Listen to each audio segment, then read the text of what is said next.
So, right off the bat, what's wrong with, in your opinion, with believing in a God, regardless of who the God is?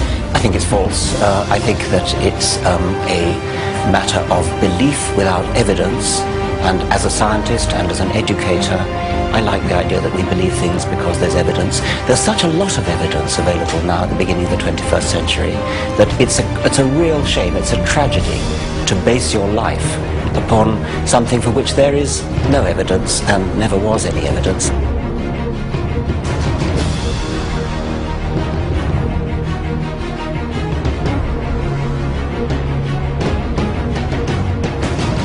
You find that this argument of design is so conspicuous, it's staring and glaring in one's nose, yet you simply say, well, this is just to be discarded as just a mere existence of some primordial soup that came into existence out of nothing with nothing, by nothing, through total probabilistic gain, which is absolutely impossible from all standards of logic and reason, as we would say.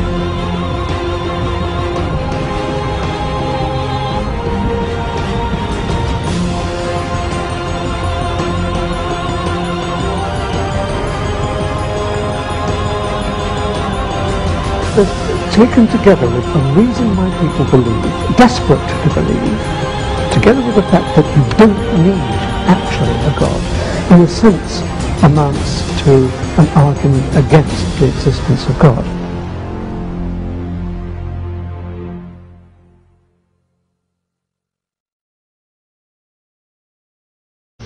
Okay? The Grand Pyramid of Giza is made of 2,300,000 stones. 2,300,000 stones. It stands at 481 feet of altitude. Its base is 13 square acres. 13 square acres. That is extremely large. When you take survey picture, satellite picture of the apex of the Grand Pyramid at Giza, it is 1/4 of an inch off the center of the base. That's 13 square acres. 13 acres square. 1/4 of an inch off center. That's after placing 2,300,000 stones that you have cut with copper tools.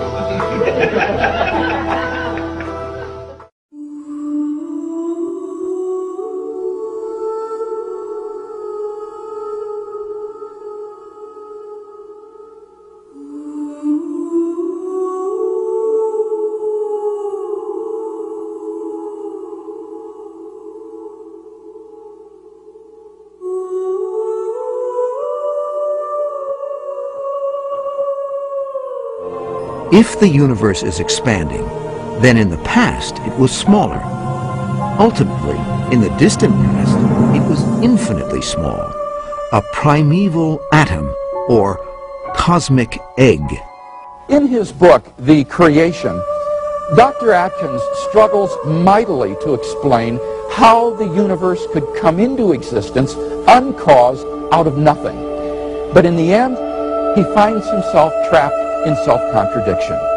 He states, now we go back in time beyond the moment of creation to when there was no time and to where there was no space. At this time before time, he imagines a swirling dust of mathematical points which recombine again and again and again, and finally come by trial and error to form our space-time universe. Now, it needs to be honestly said that this is not a scientific hypothesis. It is pop metaphysics, and of the worst kind, for it's obviously self-contradictory, since it assumes time and space in order to explain the origin of time and space. As the scientist David Park writes, it is deceptively easy to imagine events before the Big Bang, but in physics there is no way to make sense of these imaginings. As if this were not bad enough, Dr. Atkins compounds the problem by asking where the mathematical points came from. His answer? Time brought the points into being, and the points brought time into being. This is like saying the chicken brought the egg into being, and the egg brought the chicken into being. It's no wonder that in his review of Dr. Atkins' book in the Times Literary Supplement, the philosopher John Leslie asks incredulously, how could such nonsense have been churned out by the author of a superb textbook like physical chemistry?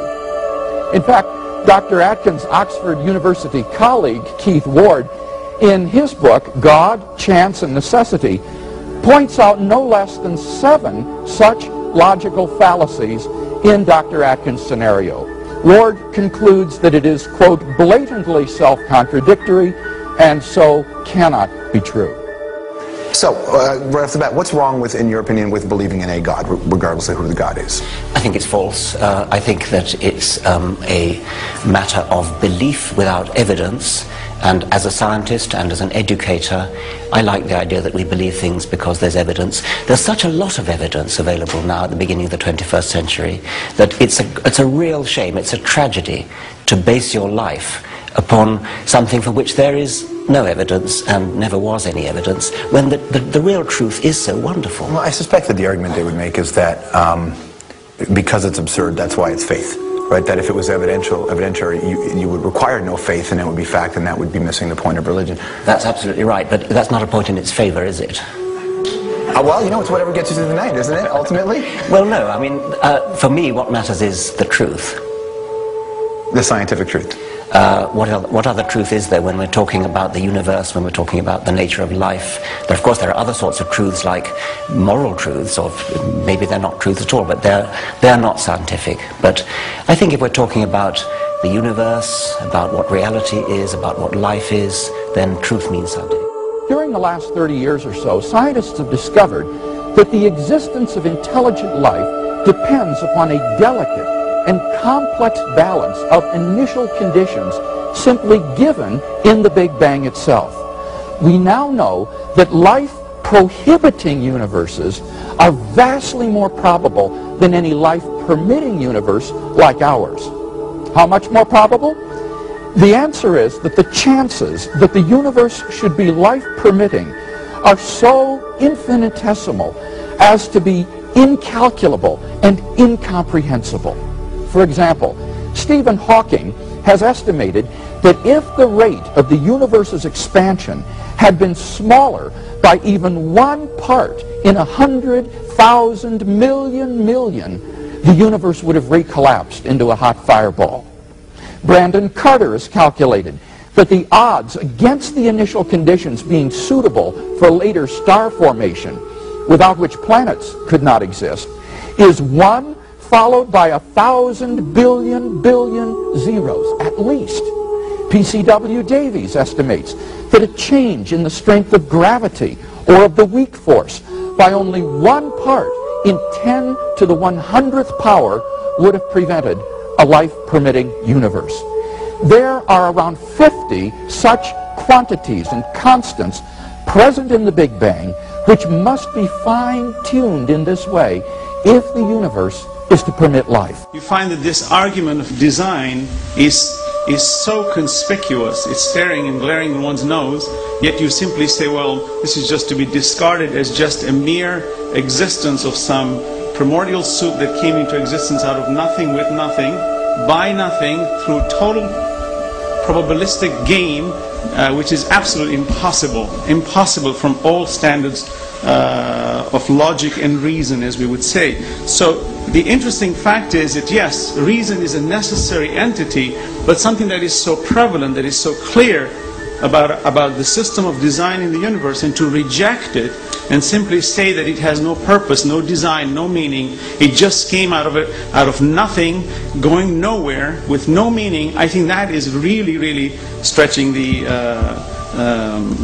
issue way beyond reason. It becomes totally unreasonable. I would like to come back to an earlier point, if I may, too, and that is the notion that atheists are somehow the intelligentsia among us and so forth.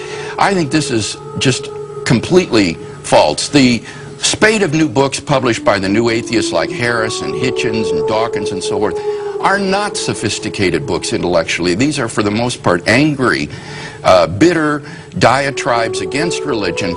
And while someone like Dawkins may be a good scientist in his field, when he begins to talk about philosophy and theology, he is merely a layman. And The God Delusion is a very unsophisticated book intellectually. As a philosopher, I was just appalled at the arguments he gives in that book. It is an embarrassment, really, I think. Well, I can agree, and I suspect Michael may as well. That I think you would too. If you look at the reviews, this man is respected in his field. Yes. But this book, if you look at the reviews, they're quite damning. I used to work with Chris Hitchens. He's a bright guy. He's a fun guy. This is not a profound book. It's a fun book in many ways. So I think most people would agree that the three you mentioned in particular, Dawkins, Harris, and Hitchens, what they've written is not first-class scholarship. This has been pointed out by Frank Tipler and John Barrow in their book, The Anthropic Cosmological Principle. They list 10 steps in the evolution of Homo sapiens, each of which is so improbable that before it would have occurred by chance alone, the sun would have ceased to be a main sequence star and incinerated the Earth.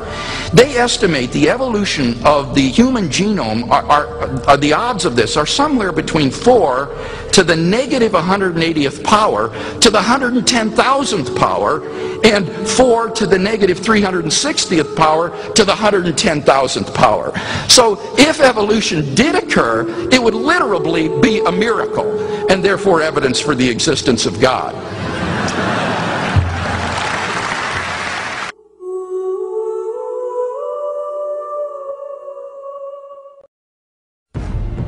If you got your head in the sand, you will miss it. But if you look up from the sand and stop looking for grains of evidence, you will see millions of tons of rocks right in front of your eyes, giving you some pretty damn good evidence.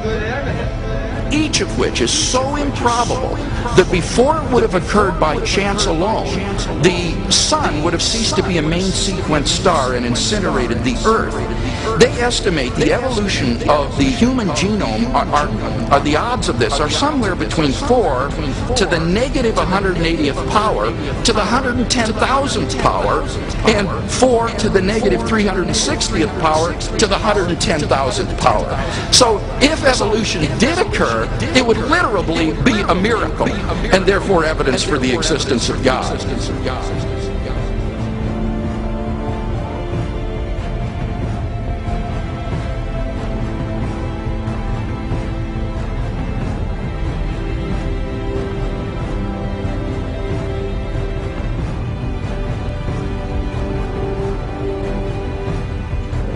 In a verse of a book, a scripture called the Quran, that I would suggest every human being take a chance to read. If you can't read it all, read a verse, read a chapter of it. I mean, why not? You watch TV, you got 100, you got cable, you got 700 something channels, including those adult channels. If you got a computer, you're surfing the web, well then go to Google or Giggle, whatever search engine you got, and just put in the word Quran. Q-U-R-A-A-N. Yeah, Quran. Just put it in there. I dare you. Perhaps there was this cosmic explosion that set the universe into motion.